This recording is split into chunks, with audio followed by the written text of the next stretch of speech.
और इसमें हमारा पहला क्वेश्चन जो आपका दिया हुआ है, आई होप हमने जो भी वीडियो बनाए हैं आपको पसंद आ रहा होगा। और तो इसी कड़ी में आइए हम लोग शुरू करते हैं अगला पेपर 2015 का। और ये आपके सामने स्क्रीन पे दिया हुआ है। क्वेश्चन नंबर 1 आपका दिया हुआ है। बोला जा रहा है कि नीचे दिया कौन सा कथन असत्य है।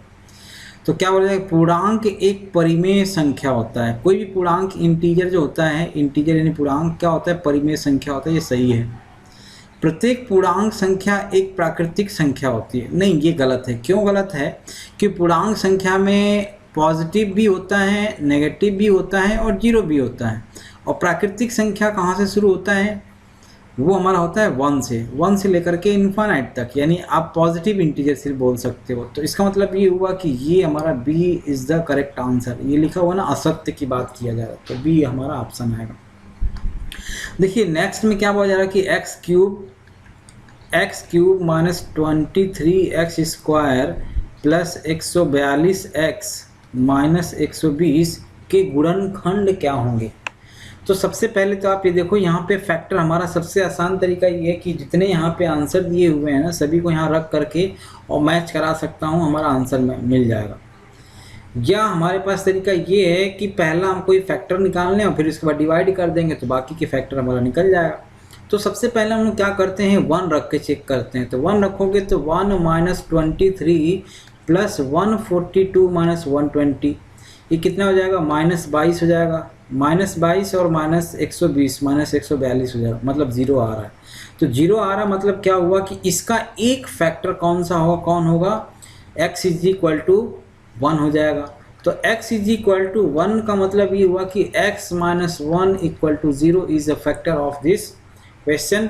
तो हमने क्या किया, अब इसको डिवाइड कर लेते हैं। x माइनस 1 को x cube minus 23x² plus 142x minus 120, इसको डिवाइड कर लेते हैं। तो डिवाइड करोगे तो ये कितने टाइम्स जाएगा, x² टाइम्स। तो x² यहाँ लिख लिया, इसको मल्टीप्लाई करोगे तो x क्यूब आ जाएगा, x क्यूब और माइनस x² हो जाएगा। तो माइनस x² यहाँ लिख लिया। कैंसिल करोगे मतलब माइनस करोगे तो ये माइनस यहाँ प्लस, ये दोनों कैंसिल हो जाएंगे। ये प्लस ये माइनस कितना आ जाएगा, -22x² प्लस 142x माइनस 120। अभी आप इसको सॉल्व कर लोगे तो -22 टाइम्स आएगा, -22x टाइम्स मल्टीप्लाई करो तो -22x² और प्लस हो जाएगा प्लस 22x। ठीक, माइनस करोगे तो ये प्लस में हो जाएगा, ये माइनस में हो जाएगा। तो ये आपका कैंसिल हो गया। 142 माइनस 2 तो ये कितना हो जाएगा, 120x और माइनस 120। अब आप इसको सॉल्व करोगे तो प्लस 120 टाइम्स लेके चले जाओ तो 120x माइनस 120 कितना हो जाएगा, माइनस करोगे तो ये दोनों कैंसिल हो जाएंगे। तो हमारे पास एक वैल्यू आया, क्या चीज़, x² minus 22x plus 120 equal to 0 मान लो आ गया। अब इसको सॉल्व करना है तो x² minus 10x minus 12x plus 120 equal to 0। x common लोगे तो x माइनस 10 माइनस 12 कॉमन लोगे तो x माइनस 10 इक्वल टू 0। तो ये हो जाएगा x माइनस 10 और x माइनस 12 इक्वल टू 0। तो x माइनस 10, x माइनस 12 और x माइनस 1, यानी ऑप्शन नंबर सी हमारा आंसर आ जाएगा। देखो नेक्स्ट क्वेश्चन में आपका दिया हुआ है कि XYZ, ये मान लिया हमने, एक x है, ये y है और ये z है। ये कितना दिया हुआ है, 64 डिग्री दिया हुआ है। XY को बिंदु P तक बढ़ाया गया। तो चलो मान लो मैंने इसको खींच करके P तक ला लिया, ये P तक बढ़ाया गया। यदि किरण YQ ZYP को YQ समद्विभाजित करता है, YQ इसको समद्विभाजित करता है मान लो, ठीक। तो अगर ये थीटा है तो ये भी थीटा होगा, ठीक। तो समद्विभाजित करती है तो प्रतिवर्ती QYP का मान बताना है। QYP का प्रतिवर्ती हमको बताना है एक्चुअली। तो इसका मतलब क्या होता है, प्रतिवर्ती का मतलब ये होता है कि क्यू वाई पी जो हमारा होगा, इसका रिफ्लेक्शन की बात किया जा रहा है। क्यू वाई पी का रिफ्लेक्शन जो हमारा आएगा, ये इधर वाला एंगल, ये वाला ऐसे, तो क्यू वाई पी जो आपका आएगा वो कहाँ जाएगा, इसका रिफ्लेक्शन ये इधर आएगा, इस साइड में ये रिफ्लेक्ट होकर के मान लो एंगल क्यू वाई पी का मान कितना होगा। तो हमने क्या किया, ये हमको पता है कि ये वाला जो एंगल आएगा वो कितना होता है, 180 होता है। तो मैंने क्या किया, 64 प्लस थीटा कितना हो जाएगा, 180। तो यहाँ से 2 थीटा का मान कितना हो जाएगा, 180 माइनस 64 यानी कितना हो जाएगा, 116। 2 थीटा का मान, तो थीटा बराबर कितना हो जाएगा, 58 डिग्री, 58। ठीक, अब हमको इसका प्रतिवर्ती निकालना है, तो हम क्या करेंगे कि इसको माइनस कर देते हैं, किससे, ये बाकी जो प्रतिवर्ती होता है, ये वाला क्यू वाई पी का जो वैल्यू आ रहा है उसको 360 से माइनस कर दो, वो प्रतिवर्ती कहलाता है। 360 माइनस 58 कितना हो जाएगा, 302 डिग्री। तो ये हमारा आंसर हो जाएगा 302 डिग्री, यानी ऑप्शन डी। ठीक, चलो आगे बढ़ते हैं। नेक्स्ट क्वेश्चन में दिया हुआ है प्रतिवर्ती का मतलब ये भी समझ सकते हो कि क्यू वाले एंगल को छोड़ करके बाकी जो एंगल आएगा वो बताइए। देखिए यहाँ दिया हुआ है, क्या दिया हुआ है कि एंगल x का मान दिया हुआ 62 डिग्री, एक्स वाई जेड का मान दिया हुआ है, x y और z का मान दिया हुआ 54 डिग्री। वाई ओ और जेड ओ क्रमशः इतना इतना के समद्विभाजक हैं, वाई ओ और जेड ओ इसके समद्विभाजक हैं। तो वाई ओ जेड क्या होगा, वाई ओ जेड ये वाला पूछा जा रहा है, और ये दोनों समद्विभाजक हैं। तो अगर मान लो समद्विभाजक की बात करें, मैं इसको इस ट्रायंगल को ऐसे यहाँ बना देता हूँ। तो ये मान लो ये x है, ये y है और ये z है।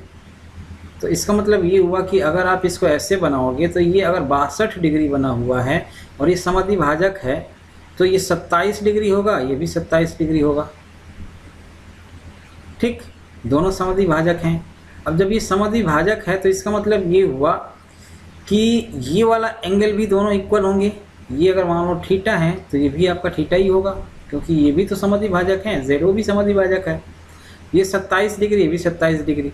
तो एक काम करते हैं हम लोग, क्या करते हैं कि ये पहले ही पूरा सम ऑफ जो भी है इसका वैल्यू निकाल लेते हैं, मतलब इस ट्रायंगल के वैल्यू निकाल लेते हैं। यानी 62 degree plus 54 degree plus 2 theta, ये थीटा 2 थीटा बराबर कितना आ जाएगा, 180 डिग्री। तो 2 थीटा का मान कितना आ जाएगा, 180 माइनस इन दोनों को ऐड करोगे तो ये 6 और 6 5 11, ये 116 हो जाएगा। तो 116 यानी आपका हो जाएगा कितना, 64 डिग्री। तो थीटा बराबर कितना हो जाएगा, 32 डिग्री। तो थीटा हमारा हो गया 32 डिग्री। तो ये हमको मिल गया 32 डिग्री, ये 32, ये 27। तो हमको तो ये पूछा जा रहा है, तो ये भी एक ट्रायंगल बना लो। ये वाला ओ वाई और जेड एक ट्रायंगल है, तो जिसमें से आपका 2 एंगल पता है। तो मतलब ये हुआ कि इसमें से 180 में से 27 प्लस 32 को माइनस कर दो। तो 180 माइनस 27 प्लस 32 करोगे तो ये हो जाएगा 9 और ये हो जाएगा 5, 59, 59। तो 59 को अगर आप माइनस करोगे तो कितना आ जाएगा, 121 डिग्री, यानी ऑप्शन बी। ठीक, नेक्स्ट आ जाते हैं। नेक्स्ट क्वेश्चन में दिया हुआ है 55 में कि समान कौन सा असत्य है, समान त्रिज्याओं वाले 2 वृत्त सर्वांगसम होते हैं, सही है ये। समान भुजाओं वाले 2 वर्ग सर्वांगसम होते हैं, ये भी सही है। किसी त्रिभुज में बड़ी भुजा का सम्मुख कोण छोटा होता है, ये गलत है। मतलब बड़ी भुजा के सामने का कोण बड़ा होता है, तो ये गलत है। तीसरा क्या है, किसी त्रिभुज भुजाओं का योग तीसरी भुजा से बड़ा होता है, ये तो सही है। यानी सी आंसर सही हो। ठीक, असत्य बोला है तो सी हो जाएगा। 56 में आप देखिए, 56 में क्या बोला जा रहा है कि आकृति में पी क्यू आर का वैल्यू दिया हुआ, पी क्यू आर 100 डिग्री दिया हुआ है और पी क्यू आर केंद्र ओ वाले वृत्त पर स्थित है। तो ओ पी आर का मान बताना है, ओ पी और आर ये वाला एंगल बताना है। सबसे पहले तो आप ये समझ लो कि ये एंगल कितना होगा, अगर ये 100 है तो ये एंगल कितना हो जाएगा, 200 हो जाएगा, क्योंकि इसके द्वारा जो परिधि भी बनाया गया कोण होता है वो दोगुना होता है। तो ये वाला एंगल ये इधर जो मैंने बनाया है ये 200 हो जाएगा। दूसरी चीज़ ओ पी आर और ओ आर पी का जो वैल्यू होगा वो दोनों इक्वल आएंगे, तो उन दोनों को मैं थीटा मान लेता हूँ। तो वो थीटा और ये थीटा, ओ पी आर, और क्यों, क्योंकि रेडियस सेम है, ये दोनों का ओ आर और ओ पी बराबर होगा क्योंकि वो रेडियस है। तो थीटा दोनों एंगल समान होंगे। अब अगर मान लीजिए इधर वाला जो मैंने रेड कलर से लिखा है ये आपका 200 आ रहा है, तो इधर का कितना आएगा 360 माइनस 200 180 आ जाएगा। 360 माइनस 200 कितना आ जाएगा 160 आ जाएगा। तो 160 हमने लिख लिया वो वाला एंगल, और ये थीटा थीटा बराबर कितना 180, क्योंकि वो ट्रायंगल है। तो 2 थीटा बराबर कितना 20 डिग्री, तो थीटा बराबर कितना हो जाएगा 10 डिग्री। थीटा का मान हो जाएगा 10 डिग्री। OPRE तो पूछा गया, तो सी हमारा आंसर हो जाएगा 10 डिग्री।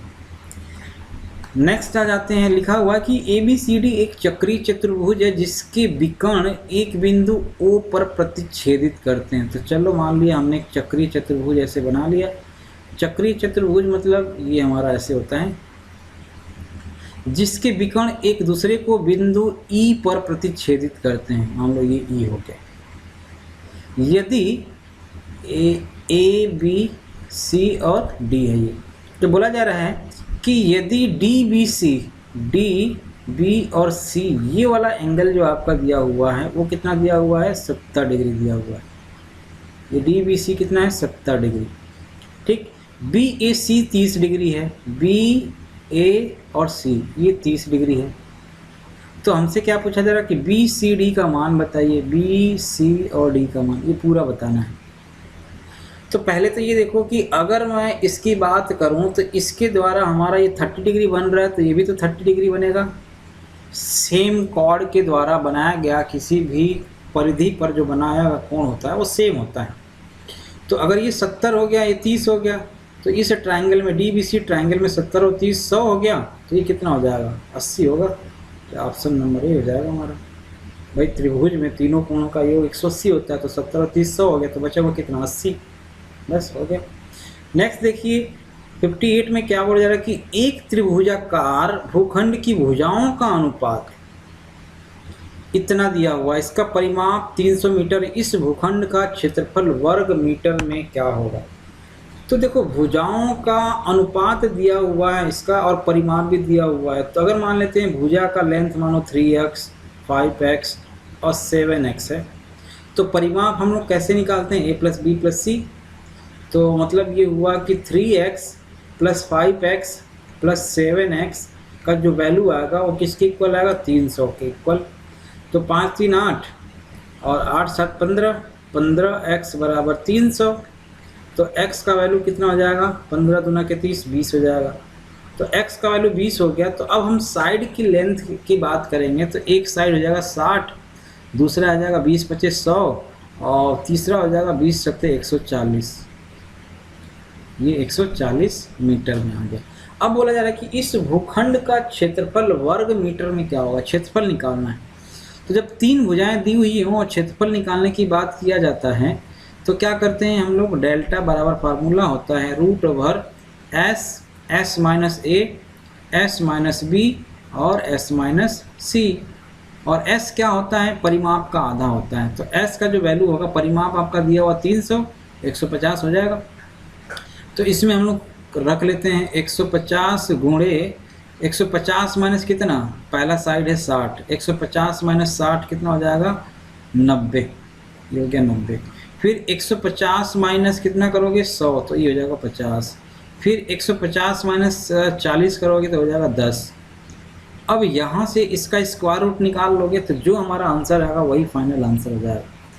तो देखो हम लोग क्या करते हैं, यहाँ पे एक तो 4 0 दिख रहा है, यहाँ एक, तो इसका स्क्वायर रूट निकालोगे तो 100 बाहर आएगा। ठीक, दूसरी चीज़ 15 है और 15 × 5 = 75 है, तो 75 का अगर स्क्वायर रूट निकालोगे, पहले लिख लेते हैं, चलो ये 75 लिख लिया, 15 और 5 × 75 और 9 गुणे 9 ही बस आएगा। तो 75 का स्क्वायर रूट निकालोगे तो 5 हो जाएगा बाहर और 3 बचेगा। तो क्या बचेगा 9 3 7 9 बचेगा, मतलब 9 का स्क्वायर रूट भी निकाल लो तो 3 आ जाएगा। तो 5 से 1500 कौड़ी में 3 आ जाएगा आंसर इसका। ठीक, यानी ऑप्शन नंबर सी हो जाएगा। देखो नेक्स्ट क्वेश्चन क्या दिया हुआ कि एक खेत समलंब के आकार का दिया हुआ है। तो समलंब का आकार का एक खेत बना लिया हमने, चलो ऐसे। ठीक, ये हमने ऐसे बना लिया और ये हमने एक ऐसे बना लिया, जिसकी समांतर भुजाएं एक 25 मीटर है और दूसरा 10 मीटर है। इसकी असमांतर भुजाएं एक 14 दिया हुआ है और दूसरा 13 दिया हुआ है। इस खेत का क्षेत्रफल निकालना है। एक काम कर लेते हैं, मान लिया हमारा ये ए, ये बी, ये सी और ये डी है, तो इसी के पैरेलल इसी लेंथ का एक हमने पैरेललोग्राम बना लिया। तो ये 14 है तो ये भी 14 हो जाएगा और ये 10 हो जाएगा। तो बचा कितना, ये 15। ये हमारा हो गया 14, ये 15, ये 13। तो अब एक काम करते हैं, इसका हाइट अगर मान लो हमको निकालना है तो सबसे पहले क्या कर लेते हैं, इसको मैं मान लेता हूँ ओ मान लेता हूँ, ये पी मान लेता हूँ। तो त्रिभुज पी बी सी का क्षेत्रफल निकाल लेते हैं। तो एरिया ऑफ त्रिभुज पी बी सी कैसे निकालेंगे, सबसे पहले हमको निकालना पड़ेगा परिमाप। कितना आएगा, 14 + 15 + 13 बटा में 2। तो ये हो जाएगा कितना, 5 4 9 3 12, 12 को 2, 1 बचा 2 और 1 3, 3 और 1 4, 5 3 8 4 12, तो 3 और 1 4 42, ठीक, बटा में 2, यानी हो जाएगा 21। अब क्षेत्रफल कितना आता है, कैसे आता है, 21 गुणे 21 माइनस पहला साइड यानी 15 मान लेते हैं, 21 - 15, फिर 21 - 14 और फिर 21 - 13, 21 - 13। तो ये क्या आ जाएगा, 21 इंटू कितना आ जाएगा, 21 - 15, 15 और 6 आ जाएगा, और यहाँ आ जाएगा 7 और यहाँ आ जाएगा 8, 6 7 8 आ रहा है। तो 7 3 के 21 होता है, ये 7 और ये 7, यहाँ से 7 निकल जाएगा, बचेगा वहाँ 3। तो 3 गुणे 6 गुणे 8 आ रहा है। तो यहाँ से एक 3 निकालोगे तो क्या बचेगा, 3 और 3 बाहर आ जाएगा, उसके बाद 4 आ जाएगा बाहर। तो 4 3 12 से 84 आ रहा है त्रिभुज का क्षेत्रफल। अब इस त्रिभुज का जो क्षेत्रफल आएगा वो और क्या निकाल सकते हैं, अगर ये मानो मैं हाइट h मानूँ तो इस त्रिभुज का क्षेत्रफल आपने पता है निकाल लिया, 1/2 बेस इंटू हाइट। बेस कितना है 15 और हाइट मान लो h, ये किसके इक्वल आएगा 84 के, क्योंकि अभी आपने निकाल लिया।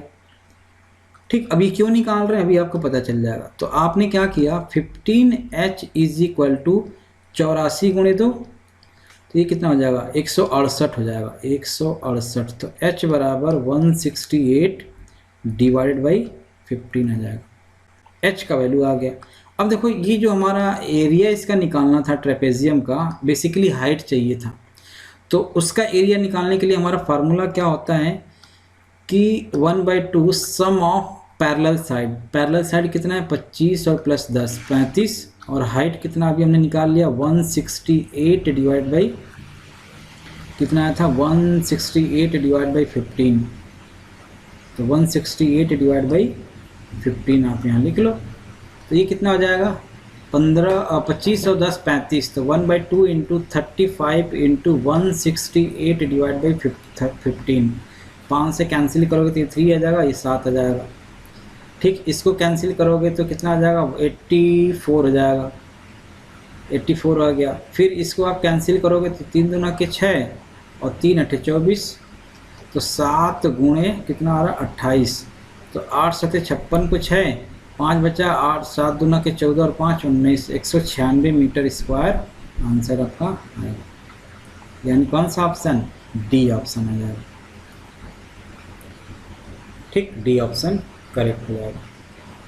नेक्स्ट आ जाते हैं, देखिए नेक्स्ट में क्या दिया हुआ है कि एक रोलर का व्यास, रोलर कैसा हो जाएगा सिलेंड्रिकल फॉर्म में, तो व्यास 84 दिया हुआ, तो रेडियस कितना हो जाएगा 42 हो जाएगा सेंटीमीटर में। लंबाई यानी हाइट दिया हुआ 120 सेंटीमीटर। इसे एक खेलने के मैदान को समतल करने के लिए 500 चक्कर लगाते हैं, 500 राउंड चक्कर। चलो भाई चक्कर लिख लिया, लड़कियों वाला चक्कर जैसे लगाते हैं ना वैसे ही। खेलने के मैदान का क्षेत्रफल ज्ञात कीजिए, तो 500 चक्कर में पूरा हो जाएगा। तो देखो ये 500 चक्कर जो लगा रहा है ये सिलेंडर, तो वो कितना एरिया कवर करेगा, वो अपने सरकमफरेंस के मतलब ये जो आउटर सरफेस एरिया उसके इक्वल कवर करेगा। तो सिलेंडर का आउटर सरफेस एरिया या सरफेस एरिया पूछा जाए तो कितना होता है 2πRh होगा।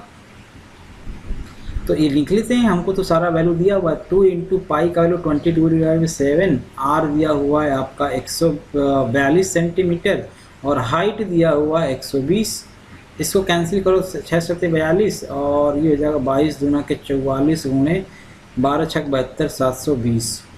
ठीक, और ये हमको क्या बोला जाए 500 चक्कर लगा रहा है भाई।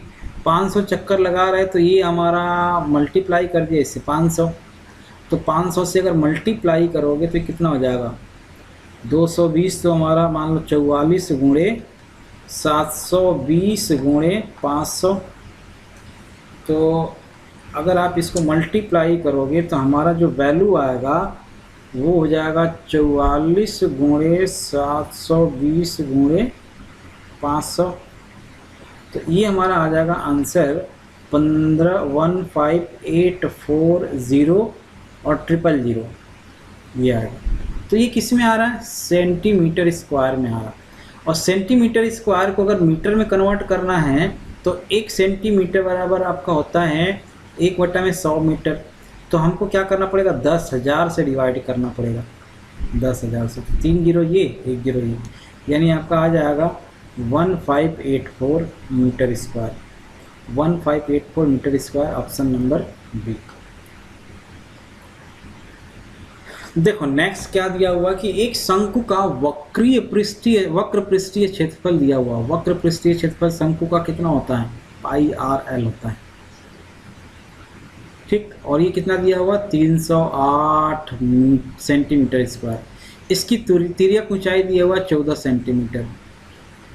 तो शंकु का कुल पृष्ठीय क्षेत्रफल कितना होगा, तो पहले हम इसमें रख लेते हैं 22/7 गुणे R का वैल्यू है नहीं पता, निकालना है। L का वैल्यू दिया हुआ है कितना 14, तो बराबर 308, तो ये इससे कैंसिल करोगे तो 2 हो जाएगा, 22 दूना 44 हो जाएगा, तो 308 बटा में अगर आप 44 लिखते हो तो ये कितना हो जाएगा, 11 से कैंसिल होगा, 11 दूना के 22, 8 88, हाँ 11 चौक 44 और 11 दूना के 22, 11 8 88 और 4 7 28, 7 हो जाएगा, यानी R का वैल्यू हो गया 7।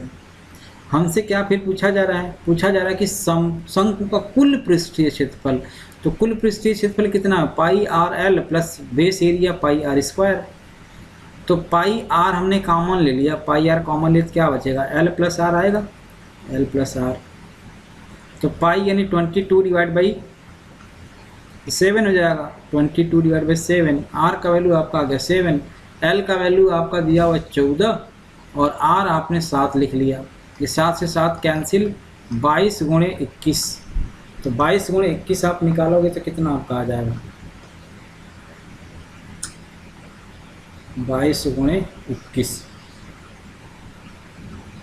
462, यानी 462 आपका आ जाएगा सेंटीमीटर स्क्वायर, 462,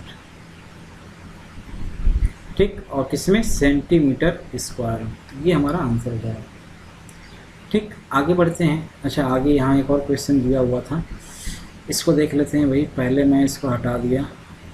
देखिए नेक्स्ट क्वेश्चन दिया हुआ है कि लोहे के 27 ठोस गोलों को पिघलाकर, गोला है कितना 27 गोलों को पिघलाकर जिनमें से प्रत्येक की त्रिज्या R है, तो 4/3 πR³ है, ये छोटे छोटे गोले हैं, और पृष्ठीय क्षेत्रफल S है। एक बड़ा गोला बनाया जाता है, तो बड़ा गोला मतलब मान लेते हैं 4/3 पाई और कैपिटल R³ बना दिया, तो वॉल्यूम तो सेम होगा, जितना 27 गोले हैं उनका सभी का सेम होगा, और उसका पृष्ठीय क्षेत्रफल S डैश है। S और S डैश का अनुपात निकालना, तो एक काम करते हैं, पहले तो यहाँ से हमने कैंसिल आउट कर लिया, तो यानी R कैपिटल R का जो वैल्यू होगा तो 27 से 3 3 9 3 27, यानी 3R के इक्वल हो जाएगा, 3 × स्मॉल r, ठीक। अगर आप इसका अगर पृष्ठीय क्षेत्रफल की बात करोगे पहले वाले का, तो क्या आएगा 4 पाई, क्या आएगा R² आएगा, और S डैश कितना आ जाएगा 4 पाई कैपिटल R², और कैपिटल R² का वैल्यू यहाँ लिख लो, 4 पाई कैपिटल R का वैल्यू है 3R का स्क्वायर, यानी 4 पाई R² × 9। तो अनुपात पूछा जा रहा है तो डिवाइड कर दो, S/S डैश, ये कितना आ जाएगा 4 पाई R² × 9, ये कैंसिल हो जाएगा, 1/9 है, यानी 1:9 आपका आंसर आएगा।